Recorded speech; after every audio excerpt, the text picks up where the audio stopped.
OPS அவர்கள் யாருமே கணிக்காத ஒரு பாதையை தேர்ந்தெடுத்திருக்காரு. ஸ்டாலின் அவர்களை மீட் பண்ணியிருக்காரு. என்டிஏல இருந்து விலகி இருக்காரு. யாருமே கணிக்காத அப்படின்னு சொல்லாதீங்க. ஆல்ரெடி கணிச்ச போதை தானே. ஏன் தியானம் பண்ணல அப்படின்னு ஒன்னா அது பண்ணலாம். ஏன்னா அன்னைக்கு பண்ணியிருந்த மாதிரி ஒருவேளை இன்னைக்கு யாரும் விலையில ஆலோசனை கொடுக்கல போல இருக்கு தியானம் பண்ணுங்க அப்படின்னு. டோட்டலா அவர்களுடைய அந்த செல்வாக்கு whatever is left of it ஒன்றும் இல்லாமல் போகுது, அவ்வளோதான். திமுக மட்டும் இவருக்கு என்ன ஒரு பெரிய அலோகேஷன் ஆஃப் சீட்டு கொடுத்துருவாங்களா அப்படின்னு எனக்கு தெரியல. இது நடுவில் இன்னொருத்தர் தாவேக்காக வாங்க அப்படின்னு கூப்பிட்டுங்கிறாரு. அரசியலில் நிரந்தர நண்பர்களும் இல்லை, எதிரிகளும் இல்லை, அதையும் சொல்லிட்டாரு. ஆமா, எப்பவுமே இந்த கட்சியிலேருந்து அந்த கட்சி, இந்த கூட்டணியிலேருந்து அந்த கூட்டணி அப்படின்னா இந்த மாதிரி சொல்லிக்கிறது ஒரு வழக்கமாயிட்டு போயிடுச்சு. அதிமுகவுடைய அடிப்படை கொள்கை என்ன? திமுக தான் நமக்கு எதிரி. அப்போ அந்த கட்சியில இருந்துக்கிட்டு நீங்க நிரந்தர நண்பர்களும் இல்லை, பகைவர்களும் இல்லை அப்படின்னா அதிமுகவுக்கு, அதிமுக காரங்களுக்கு திமுக தான் நிரந்தர எதிரி. அதுல எந்த மாற்றமும் கிடையாது. ஆனா இவர் ஆதரவும் தெரிவிக்கல அப்படின்னு சொல்றாரு. இன்னும் ஆதரவு டைரக்டா தெரிவிக்கல, ஃபியூச்சர்ல பார்ப்போம் அப்படின்ற மாதிரி தான் சொல்றாரு. ஓ, அப்ப இவர் ஆதரவு தெரிவிச்சுட்டாருன்னா அதுக்கப்புறம் திமுக எதை பத்தியும் கவலையே பட மாட்டேங்க. விசிகா நீங்க போங்க, காங்கிரஸ் நீங்க போங்க, ஓபிஎஸ் வந்துட்டார் எங்க பக்கம், இனிமே எங்களுக்கு கவலையே இல்லை அப்படின்னு போறாங்களா? என்னதான் சார் ஃபியூச்சர்? அண்ணாமலை அவர்களுக்கு நம்பி வந்தாரு, அவ்வளோ பெரிய ஐபிஎஸ் பொறுப்பு விட்டு வந்தாரு. நான் நினைக்கிறேன் இதுக்கு முன்னாடி பாஜக சேர்ந்தவங்கெல்லாம் நாங்கள்லாம் இத்தனை பேர் இங்க உட்காந்து நிற்கிறோம், இருக்க இடம் தெரியாம. இப்போ ஓபிஎஸ் இப்படி மீட் பண்றது, என்டிஏல இருந்து வெளியேறது, இதெல்லாம் ஒருவேளை அண்ணாமலை என்ன சொல்றாரோ?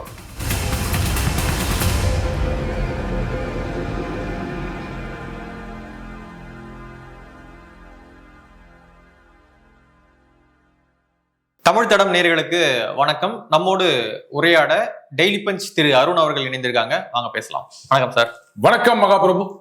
ஓபிஎஸ் அவர்கள் யாருமே கணிக்காத ஒரு பாதையை தேர்ந்தெடுத்திருக்காரு. ஸ்டாலின் அவர்களை மீட் பண்ணியிருக்காரு. என்டிஏல இருந்து விலகி இருக்காரு. ஓகே, இப்போ திமுகவுக்கு ஆதரவா?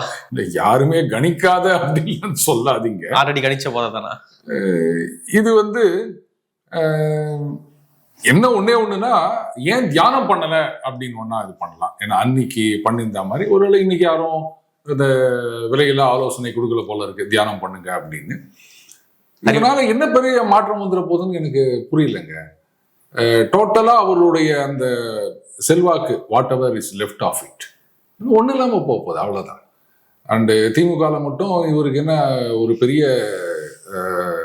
அலோகேஷன் ஆஃப் சீட்டு கொடுத்துருவாங்களா அப்படின்னு எனக்கு தெரியல. இது நடுவில் இன்னொருத்தர் தாவேக்காக வாங்க அப்படின்னு கூப்பிட்டுங்கிறாரு. அரசியலில் நிரந்தர நண்பர்களும் இல்லை, எதிரிகளும் இல்லை, அதையும் சொல்லிட்டாரு. ஆமா, எப்பவுமே இந்த கட்சியிலேருந்து அந்த கட்சி, இந்த கூட்டணியிலேருந்து அந்த கூட்டணி அப்படின்னா இந்த மாதிரி சொல்லிக்கிறது ஒரு வழக்கமாயிட்டு போயிடுச்சு. அப்படின்னு யார் சொன்னது? அதிமுகவுடைய அடிப்படை கொள்கை என்ன? திமுக தான் நமக்கு எதிரி. அப்ப அந்த கட்சியில இருந்துவிட்டு நீங்க நிரந்தர நண்பர்களும் இல்லை, பகைவர்களும் இல்லை அப்படின்னா அதிமுகவுக்கு, அதிமுக காரங்களுக்கு திமுக தான் நிரந்தர எதிரி. அதுல எந்த மாற்றமும் கிடையாது. ஆர் மேபி பார்த்துருக்கலாம், பாருங்க, இங்க இருந்து ஒன்றும் பிரயோஜனம் இல்லை. அதிமுகலேருந்து திமுகவுக்கு போனவர்கள் எல்லாம் இப்ப நல்ல செல்வாக்கோடு இருக்கின்றார்கள். நிறைய பேர் மந்திரியா இருக்காங்க இல்லையா? கண்டிப்பா. ஆனா இவரு போதான் என்ன மந்திரி பதவி கொடுப்பாங்க, அதில் எம்எல்ஏ சீட்டு கொடுப்பாங்களா தெரியல. சரி, இருக்கட்டும், விடுங்க. ஆனா இவர் ஆதரவும் தெரிவிக்கல அப்படின்னு சொல்றாரு. இன்னும் ஆதரவு டைரக்டா தெரிவிக்கல, ஃபியூச்சர்ல பார்ப்போம் அப்படின்ற மாதிரி தான் சொல்றாரு. ஓ, அப்ப இவர் ஆதரவு தெரிவிச்சுட்டாருன்னா அதுக்கப்புறம் திமுக எதை பத்தியும் கவலையே பட மாட்டேங்க. விசிகா நீங்க போங்க, காங்கிரஸ் நீங்க போங்க, ஓபிஎஸ் வந்துட்டார் எங்க பக்கம், இனிமே எங்களுக்கு கவலையே இல்லை அப்படின்னு போறாங்களா? ஏங்க காமெடி பண்றீங்க? பண்ருட்டி ராமச்சந்திரன் சொல்றாரு, பாஜக ஓபிஎஸ்க்கு சரியான மரியாதை கொடுக்கல அப்படின்றாரு. என்ன மரியாதை கொடுக்கணுமா எனக்கு சொல்ல? மோடி அவர்களை ஓப்பனாக நான் மீட் பண்ணணும்னு ஓபிஎஸ் சொல்லும் பொழுது மோடி அவர்கள் தவிர்த்துட்டு போறாரு. இதுதான் மரியாதையா அப்படின்னு கேட்கிறாங்க. ஓ, அப்ப ஓபிஎஸ் அவ்வளவு பெரிய தலைவரா? அவ்வளவு பெரிய தலைவராக இருந்திருந்தா இவ்வளவு நாள் நீங்க அவரை விட்டு வச்சீங்க. இப்ப மட்டும்தான் மரியாதை கொடுக்கல அப்படின்ற மாதிரி ஆகுது இல்லையா? இதுக்கு முன்னாடி எல்லாம் மரியாதை கொடுத்துருக்காங்க. இந்த பாராளுமன்ற தேர்தலில் அவருக்கு பாஜக சின்னம் இல்லாம பலாப்பழத்திலேயே நிக்க வச்சாங்க. இதை விட என்ன மரியாதை கொடுக்க முடியும்? ஒரு பிரதமர் வராரு அப்படின்னும் போது அதுவும் ஒரு டைட் ஷெட்யூல்ல வராரு, நிறைய இடங்களுக்கு போறாரு அவரு. அப்படி இருக்கச்ச எல்லாரையும் அவரு பார்த்துட்டு இருக்க முடியுமா? இல்ல நீங்க அவரை சந்திக்கணும் அப்படின்னு சொன்னா ஏர்போர்ட்லயோ இல்ல வரும்போதோ எல்லாரோடையும் இருக்கும்போது நானும் ஒரு சால்வா போடுறேங்க அப்படின்னு கேட்டிருக்கலாம். ஆனா தனியா சந்திக்கணும் அப்படின்னா எனக்கு தெரிஞ்சு எடப்பாடி கூட இந்த தடவை தனியா சந்திக்கலன்னு நினைக்கிறேன் இல்லையா? அவர் கூட்டணியில இருக்காரு. இங்க என்டிஏக்கு அவர் தான் தலைமை அப்படின்னு வேற சொல்லியிருக்காங்க. அப்ப அவரோடய தனியா சந்தித்து பேசல அப்படின் போது வேணும்னா டெல்லி போய் பாருங்க, அரை மணி நேரம் பேசிட்டு வாங்க. அப்பவும் டைம் கொடுக்கலன்னா என்னங்க நீங்க எங்களுக்கு ஒதுக்குறீங்க அப்படின்னு கேட்கலாம். இங்க வந்தாரு என்ன பார்க்கல அப்படின்னா வேற என்ன பண்ண முடியும் இவருக்காக நீங்க எனக்கு சொல்லுங்க. அவ்வளவு பெரிய தலைவரா என்னங்க, இது ரொம்ப ஓவருங்க. போறதுன்னா தாராளமா போங்க, என்ன ஆயிட போகுது இப்போ? அப்படியே வந்து ஒரு 10% ஓட்டு எடுத்துட்டு போயிடுவாரு அவரு. அப்புறம் அவருக்கு போயெல்லாம் இந்த மாதிரிலாம் ஃபயர் விட்டு இருந்தா அது வேற சொல்லிக்கிறாரு. பண்ருட்டி ராமச்சந்திரன் அது மட்டும் சொல்லலை, தாவேக்காக வரணும்னு சொன்னார்ல. ஏன் தாவேக்காவுக்கு வந்து ஓபிஎஸ் போனாதான் தென் மாவட்டங்கள்ல ஓட்டு வரும், இல்லாட்டா விஜய் மூஞ்சிக்கு வராதுன்னு அர்த்தமா? சரி, இவர் தாவேக்கால இருக்காரா பண்ருட்டி ராமச்சந்திரன்? இல்ல, ஓபிஎஸ் அணியில இருக்காரு. அப்புறம் ஏன் வந்து அந்த பக்கம் மடமாத்தி விடுறாரு இவரு? அந்த பக்கம் போனா இன்னும் அட்வான்டேஜா இருக்கும் ஓபிஎஸ்க்குன்றாரு.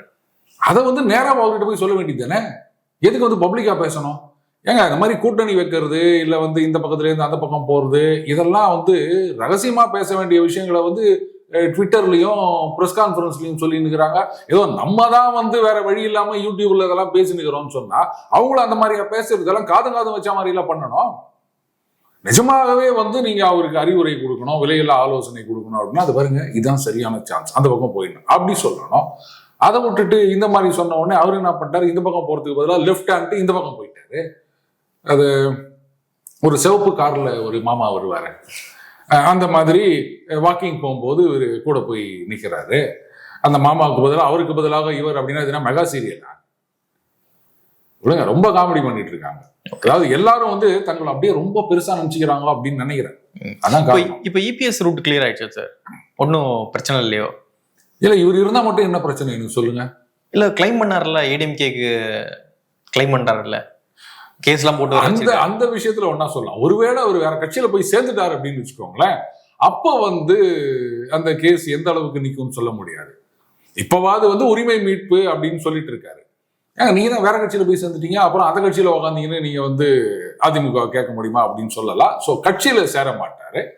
இந்த உரிமை மீட்பு அப்படின்னு சொல்லிக்கினே தான் வந்து நாங்க உங்களுடன் ஆதரவு அப்படின்னு. அதிமுக உரிமை மீட்பு குழு திமுகவுக்கு ஆதரவு அப்படின்னு.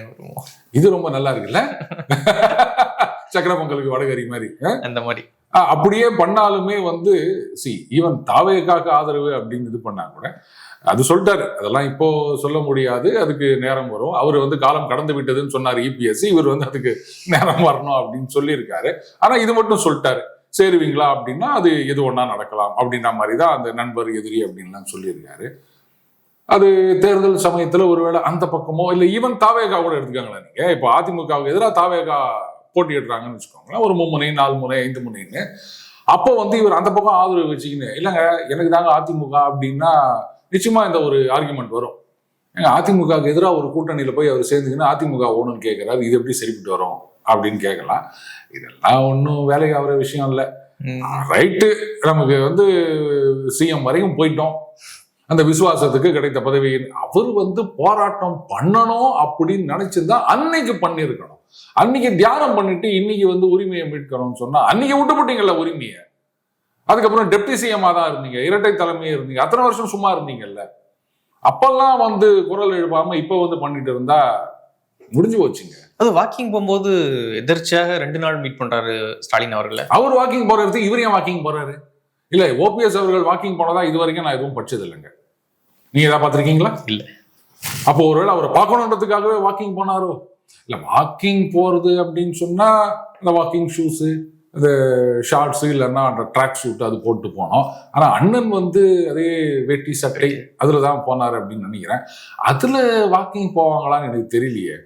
அப்போ வாக்கிங்ல வர வர இவர் மீட்டிங்காக வந்து பார்க்கணுன்றது தான் போயிருக்காரு. எதுக்கு இதெல்லாம் கேட்டா நாங்க வந்து இந்த மரியாதை நிமித்தம் சந்திப்புன்னாரு. அது வீட்டுல போய் பாக்குறது மரியாதை நிமித்தம் சந்திப்பு, வாக்கிங் போற இடத்துல பாக்குறது மரியாதை நிமித்தம் சந்திப்பு. அது 2 நாள் பார்த்திருக்காங்க. என்னது 2 நாள் பார்த்துமே காரியம் ஆகலையா? அப்ப என்ன நோக்கத்துக்காக போனாரு?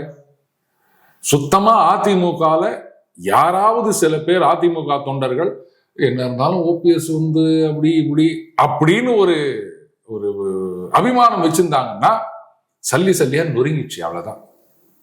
எல்லாத்தையும் வந்து நாசம் பண்ணிட்டாரு ஓபிஎஸ். வேற ஒண்ணும் கிடையாது. இப்போ நியூஸ்ல ஒரு ஒரு செய்தி ஒண்ணு வந்துகிட்டு இருக்கு. என்ன அப்படின்னா, அண்ணாமலை அவர்கள் வர சட்டமன்ற தேர்தலில் போட்டி போட மாட்டாரு அப்படியான திட்டம் வந்து அவர்கிட்ட இருக்கு அப்படின்ற ஒரு நியூஸ்லாம் வந்து இப்போ பரவிட்டு இருக்காங்க. ஸோ அது நடக்க வாய்ப்பு இருக்குங்களா? இல்ல, அது செய்தி எந்த அளவுக்கு உண்மைன்னு எனக்கு தெரியாது. பட் ஐ ஸ்ட்ராங்லி பிலீவ் அவர் வந்து போட்டி போட மாட்டார் அப்படின்னு. ஏன்னா அவர் கொள்கைக்கு எதிராக இருக்கும். இந்த கூட்டணி அவருக்கு உடன்பாடு இல்லைன்னு தானங்க அவர் வந்து தலைவர் பதவியில இருந்து ஒதுங்கினார். அவர் கொள்கை பிஜேபி தானே சார்? கூட்டணி பிஜேபி தான் கொள்கை. ஆனா பிஜேபி தனித்து நிற்க வேண்டும். ஒத்த கருத்துடைய கட்சிகள் நம்ம தலைமையில ஒரு கூட்டணி இருக்கணும், கட்சியை வளர்த்தெடுக்க வேண்டும், ஆட்சிக்கு நம்ம வரணும் அப்படின்றதுதான் அவருடைய கொள்கையா இருக்கு. அதிமுகவுடன் கூட்டணின்றது அவருக்கு வந்து ஏற்புடைய விஷயமா இல்லை. அதனால தானே நான் ஒதுங்கிக்கிறேன் அப்படின்ற ஒரு வெளிப்படையா சொல்லிட்டு போனாரு. அப்போ கூட்டணி உங்களுக்கு ஒத்து வராது, ஆனா அந்த கூட்டணியில வர ஓட்டு மட்டும் வேணுமான்னு நாளைக்கு நீங்களே கேட்பீங்களா மாட்டீங்களா? அதை அவாய்ட் பண்றதுக்காக கூட அப்படி இருக்கலாம். அவர் நிக்க மாட்டார் அப்படின்னு நான் உறுதியா நம்புறேன். பட் இந்த நியூஸ் என்னன்னு எனக்கு தெரியாது.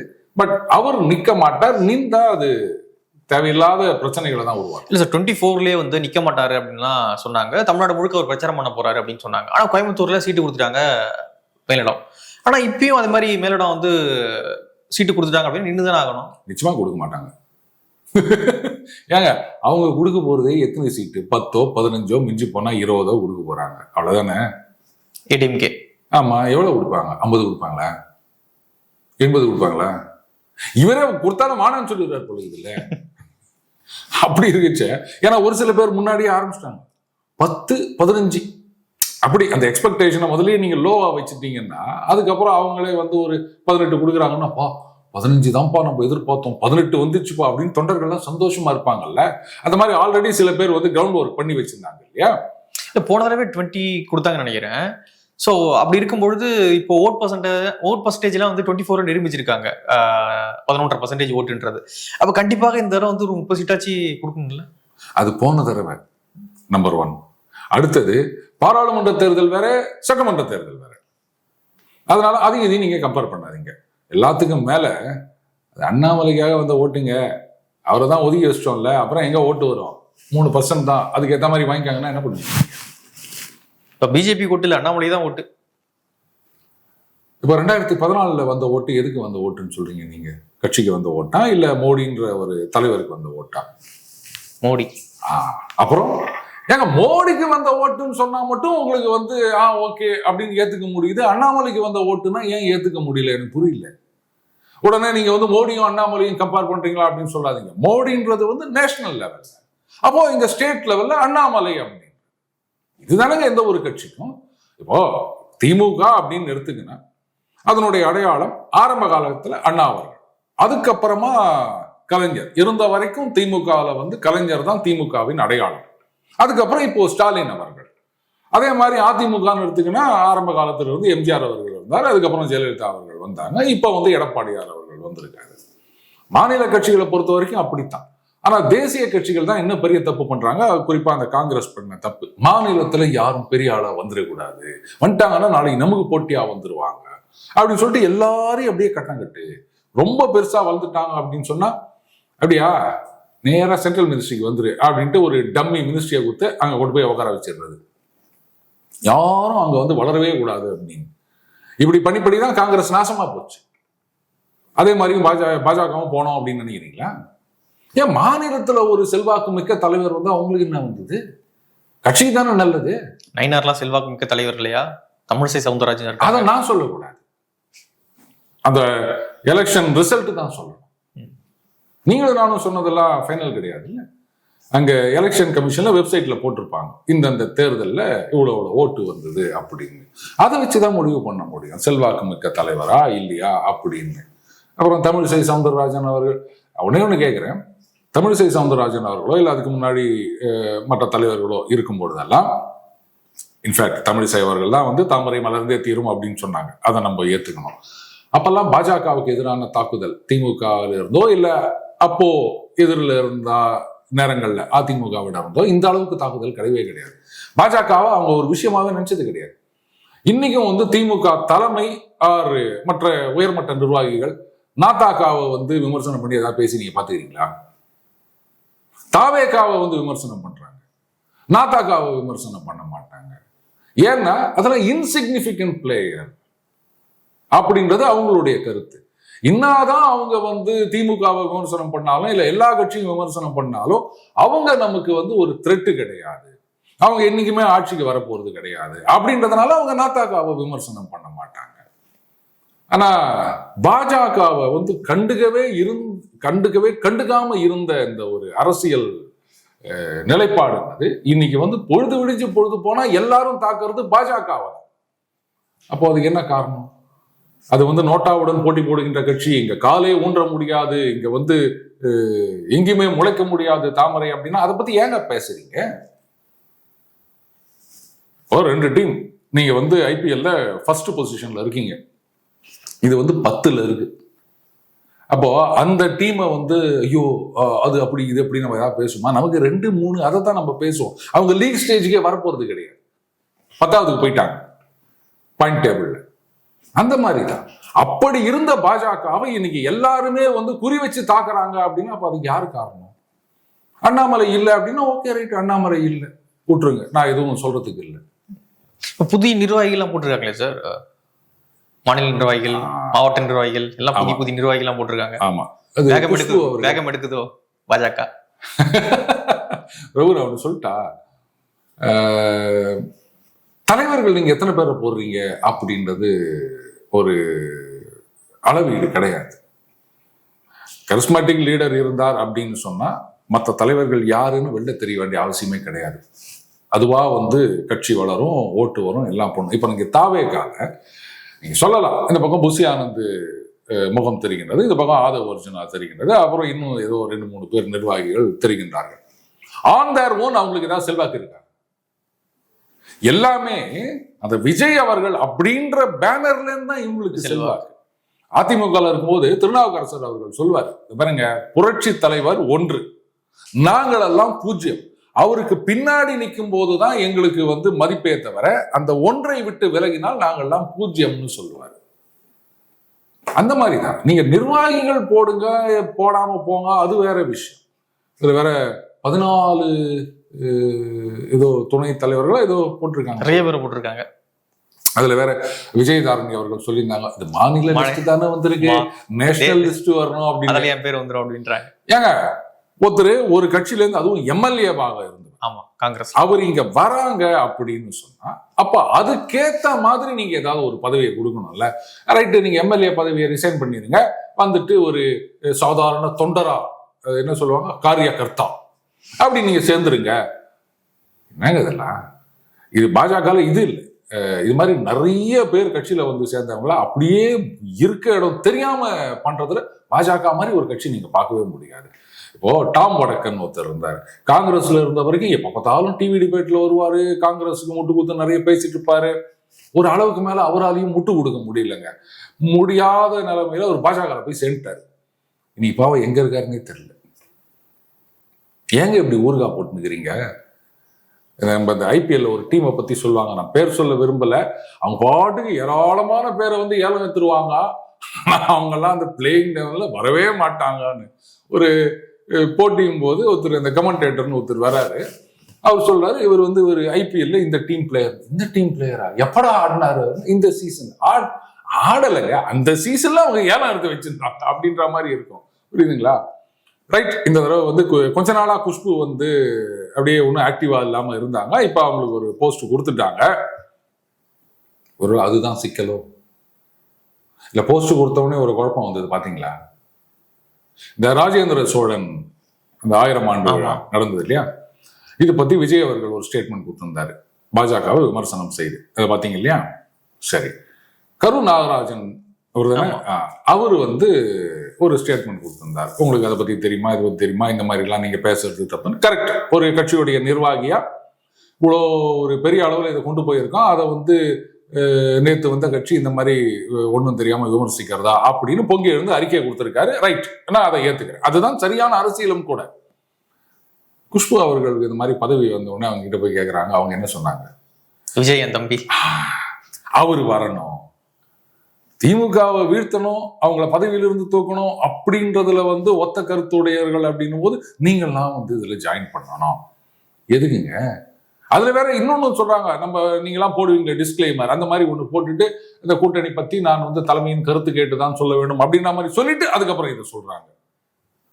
எதுக்கு இதெல்லாம்? அப்ப கட்சியில வந்து ஒரு 15-20 தலைவர் போட்டாங்க அப்படின்னா 20 பேரும் 20 ஸ்டாண்ட் எடுக்கிறதுக்கா?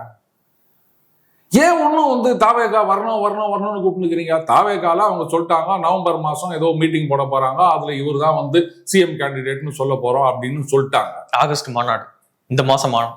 நவம்பர்னு கேள்விப்பட்டேன். நவம்பர் இல்ல, ஆகஸ்ட் 25 தானே? இல்ல, அது மாநாடு சரி. நவம்பர்ல வந்து இவர் தான் சிஎம்னு சொல்லுவாங்களாம். ஓ, அதுக்கப்புறமா தான் கூட்டணி பத்திடலாம் அப்படின்ற மாதிரி சொல்லியிருக்காங்க. ஓ, அப்ப நவம்பர் வரைக்கும் யார் சிஎம்னு தெரியாதோ? எனக்கு தெரியல. அதிகாரப்பூர்வமா அறிவிக்கிறாங்க. வா, 118 எம்எல்ஏக்கள் வந்து சப்போர்ட் போட்டு லெட்டர் கொடுத்து அதுக்கப்புறமா தான் அதிகாரப்பூர்வமா முதல்வர். நாமளே வந்து நமக்கு வந்து ஒரு ரெசார்ட் இருந்ததுன்னு சொன்னா அதுல ஒரு 10 பேரை கூட்டு வச்சுக்கின்னு இவர் தான் அதிகாரப்பூர்வமான முதல்வர் வேட்பாளர் அப்படின்னு சொன்னா, அது வாங்க சண்டே இன்னைக்கு மகாபலிபுரம் போகலாம், இன்னும் ஒரு 10 பேரை கூப்பிட்டுங்க, நான் உங்களை ப்ரப்போஸ் பண்றேன், நீங்க எங்களை ப்ரப்போஸ் பண்ணுங்க, மாத்தி மாத்தி ப்ரப்போஸ் பண்ணிக்கலாம். அந்த காமெடி எல்லாம் விட்டு தள்ளுங்க. அப்ப அவர் சிஎம்னு சொல்றாரு. அப்ப என்டிஏக்கு வரணும் அப்படின்னு சொன்னா என்டிஏல அதிமுக இருக்குது. ஐம் சாரி, அவர் சொல்லிட்டாரு அதிமுகவுடன் பாஜக இணைந்துள்ளது, அதுல என்டிஏ இருக்குது. அது ஏதோ ஒண்ணு சொல்லியிருக்காங்க. சரி, பொத்திக்கின்னு படுத்துக்கின்னு பொத்தினாலும் ஒண்ணுதான் அப்படின்னு நம்ம அண்ணன் பிரபுதேவா பாணியில நம்ம போயிடலாம். அப்ப இப்படி தாவேகா இங்க வந்து சேர்ந்தாங்கன்னா இபிஎஸ் வந்து ரைட்டுங்க நீங்களே சிஎம் அப்படின்றார. இல்ல புஷி ஆனந்தா ஓகே இபிஎஸ் நீங்க சிஎம்மா இருந்துக்காங்க, நாங்க வந்து டெப்டி சிஎம் வரோம் அப்படின்னார. எதுக்கு அவங்களை கூப்பிட்டுக்கிறீங்க நீங்க? இவ்வளவு நாளா சும்மா இருந்தாங்க, இப்ப புரியுதுங்களா? ஐயோ இவங்களுக்கு போய் பதவியை கொடுத்து இந்த மாதிரி பண்ணிட்டமே அப்படின்னு பாஜகல இருக்கவங்க நொந்து போற நிலைமைக்கு ஒவ்வொருத்தரும் பண்ணிட்டு இருக்கிறாங்க இப்ப தலைவர்கள் அப்படின்னு. ஆளாளுக்கு ஒரு பார்வை, ஆளாளுக்கு ஒரு நிலைப்பாடு. ஆனா இதுல பாதி பேர் தவேகா வாங்கும் அப்படின்னு. இந்த கூட்டணின்றதெல்லாம் 4 பேருக்கு தெரியாம பண்ண வேண்டிய விஷயம். ரகசியமாக தலைவர்கள் சந்திப்பாங்க, அது பேச்சுவார்த்தையெல்லாம் நடக்கும். அது இந்த தூதர்கள் மாதிரி போவாங்க, அவங்க அப்படி பேசி அதுக்கப்புறம் அடுத்த கட்டம் இப்படிதாங்க கூட்டணி பேச்சுவார்த்தை. இனி எல்லாரும் எல்லாத்தையும் ஓப்பனா பேசி நிற்கிறாங்க. ஓரமாக பார்த்து இது எப்படி இருக்கு தெரியுமா? இந்த கம்பெனியில இருக்க ஒருத்தர் அந்த கம்பெனியில இருக்கிற பார்த்து நீங்க எங்க கம்பெனிக்கு வந்து ஜாயின் பண்ணிருங்க, இது எங்கேயாவது நீங்க பாத்துருக்கீங்களா? அந்த மாதிரிதான் இருக்குது. ஆனா எல்லாருக்கும் பாஜக பதவி கிடைக்குது, அண்ணாமலை அவர்களுக்கு மட்டும் ஒரு முக்கியமான பதவி கிடைக்க மாட்டேங்குது சார். தலைவரா இருந்தவருக்கு இதுக்கு மேல நீங்க என்ன பதவி கொடுப்பீங்க மாநில அளவுல? சரி, இப்ப தேசிய அளவுலயாச்சும் கொடுக்கலாம்ல? கொடுக்கணும், அவங்க கொடுக்காம வச்சுக்கிறாங்க. என்னதான் சார் ஃபியூச்சர் அண்ணாமலை அவர்களுக்கு? நம்பி வந்தாரு, அந்த அவ்வளவு பெரிய ஐபிஎஸ் பொறுப்பு விட்டு வந்தாரு, இப்போ என்ன பாஜக நடத்துறது நிறுத்திட்டாங்களோ? நான் நினைக்கிறேன் இதுக்கு முன்னாடி பாஜகல வந்து சேர்ந்தவங்க எல்லாம் நாங்கெல்லாம் இத்தனை பேர் இங்க உட்காந்து நிக்கிறோம், இருக்க இடம் தெரியாம வந்த உடனே உங்களுக்கு துணை தலைவர் அப்புறம் தலைவர்னு கொடுத்தாங்க. நாங்க கூட யோசிச்சோம் பாஜக மாறிடுச்சோ அப்படின்னு. இப்பதான் புரியுது, இதே பழைய பாஜக தான், இது இப்படிதான் பண்ணுவாங்க. இன்னும் ஒண்ணு சொல்லுவாங்களே,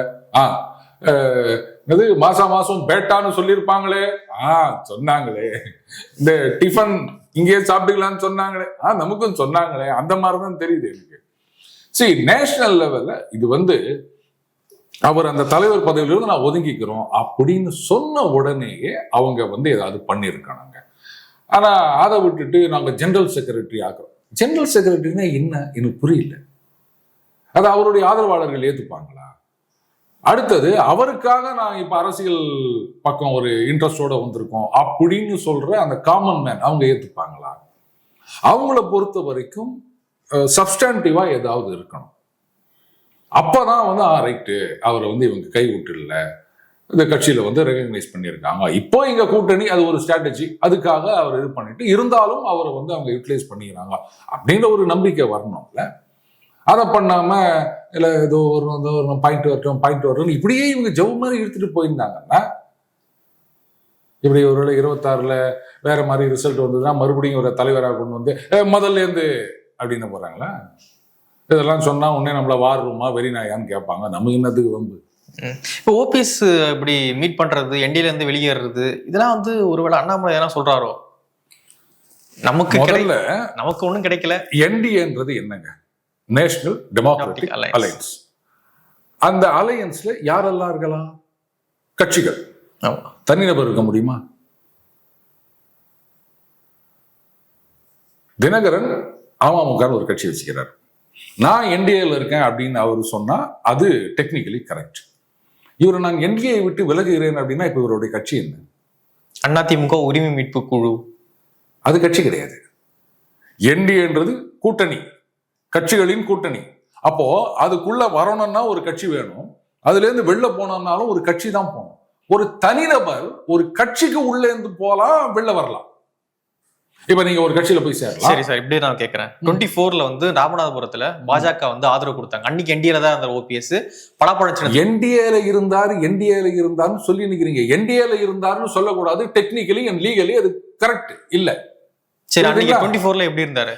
அவரு வந்து சரி ரைட்டு ஏதோ ஒரு ரெபல் ஏதோ உரிமை மீட்புன்னு சொல்லி இருக்கிறாரு. அதனால ஏங்க ஒரு இண்டிபெண்டன்ட் கேண்டிடேட்ஸ்க்கு ஆதரவு கொடுக்கிற அரசியல் கட்சிகள் எத்தனையோ தேர்தல் நம்ம பார்த்திருக்கோம்ல. இல்ல சார், எல்லா இண்டிபெண்டன்ட் கேண்டிடேட் சில நேரங்கள்ல பாத்தீங்கன்னா இண்டிபெண்டா நிப்பாங்க.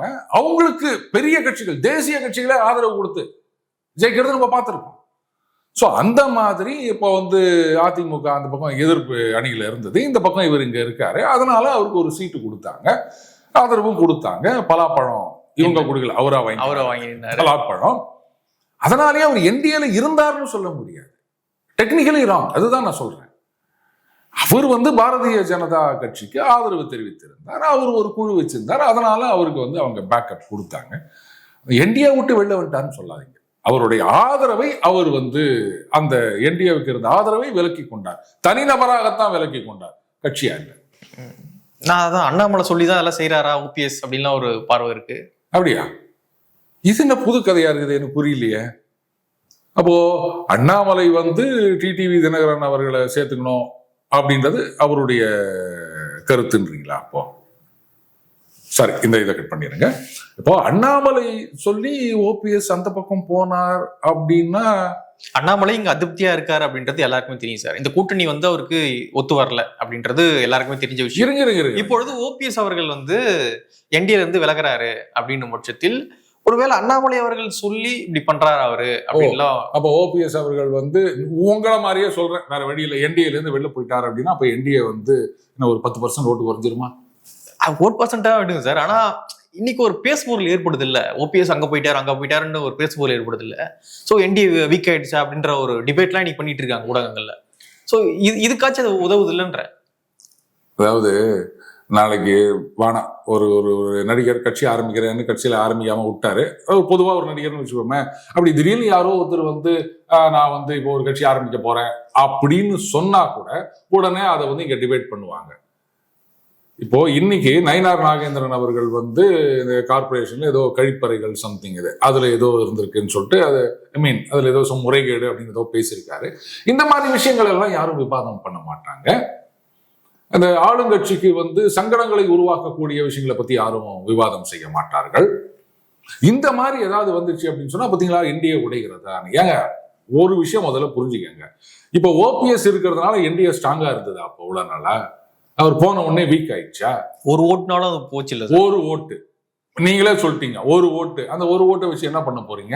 இல்ல, நீங்க ஓபிஎஸ் அவர்கள் அதிமுக இருந்து வெளியே வந்த பிறகுதான் என்ன பாஜக சொன்னாங்க அப்படின்னா, பாஜகவுடைய ஆதரவாளர்கள் சமூக வலைதளம் எழுதுறாங்க, அதிமுக வீக் ஆயிடுச்சு தென் மாவட்டங்கள்ல, ஏன்னா ஓபிஎஸ் போயிட்டாரு, தேவர் வாக்குகள் போயிடுச்சு அப்படின்னாங்க. சோ இன்னைக்கு ஓபிஎஸ் அங்க போனதுனால தேவர் வாக்குகள் போவாங்க. 2020 முதல்ல இந்த ஜாதி கணக்கே நான் ஏத்துக்க மாட்டேன். இருந்தாலும் அவங்க ஆர்குமெண்ட்டுக்காக நான் சொல்றேன். அவங்களுடைய அந்த சோசியல் மீடியா போஸ்ட் நீங்க ரெஃபர் பண்றேன் இல்லையா, அதுக்காக நான் சொல்றேன். 2021 அதிமுக எந்த இடங்கள்ல அதிகமாக வெற்றி பெற்றது? இந்த இபிஎஸ் அவர்களுடைய அந்த பிறந்த ஊரை சார்ந்த அந்த பெல்ட்ல தான். வடக்கலையும் நல்லா வாங்கினாங்க, விழுப்புரம் போன்ற மாவட்டம். அப்போ ஓபிஎஸ்க்கு நீங்க செல்வாக்குன்னு சொல்ற இடங்கள்ல ஓபிஎஸ் இருக்கும் போதே ஒண்ணு இல்லாம போச்சு இல்ல? என்னங்க பதிலே காணோம்? 21 ஒன்னாதானே இருந்தாங்க ரெண்டு பேரும். அப்பவே ஓபிஎஸ் அங்க கட்சிக்குள்ள இருக்கும் பொழுது, என்டிஏல சொல்லல, கட்சிக்குள்ள இருக்கும் பொழுது அவருக்கு எந்த இடத்துல செல்வாக்குன்னு சொன்னீங்களோ அந்த இடத்துல ஒண்ணு இல்லாம போயிடுச்சு. ஆனா 19ல வந்து ஒரே சீட்டு தான் வின் பண்ணாங்க அதிமுக, அது தேனி மட்டும் தானே. பாருங்க, அந்த விஷயத்துக்கு நான் வரல. அதுக்கப்புறம் இங்க இருக்கும் பொழுதே அவர் வந்து முதலமைச்சரை போய் சந்திக்கிறது, அவருக்கு புத்தகம் பரிசு கொடுக்கறது அப்படின்றதையும் நம்ம பார்த்திருக்கோம். ஞாபகம் இருக்கா? அதனால அது ஏன் ஜெயிச்சாங்க, எப்படி ஜெயிச்சாங்கலாம் என்ன கேட்காதீங்க. 19 விடுங்க, 21 சட்டமன்ற தேர்தல்ல நீங்க எங்க செல்வாக்கு இருக்குன்னு சொன்னீங்களோ அங்கேயே ஒண்ணு இல்லாம போயிடுச்சு இல்ல. அப்போ அந்த இடத்துல இவருக்கு செல்வாக்கு ஒண்ணுமே இல்லைன்னு ஆன பிறகு அவர் வெளில வந்ததுனால அதிமுக வலிமை இழந்து விட்டது அப்படின்னு சொன்னா அதையும் நான் ஏத்துக்க மாட்டேன். கட்சிக்காரங்க 1000 சொல்லலாம், அது உண்மை கிடையாது இல்ல.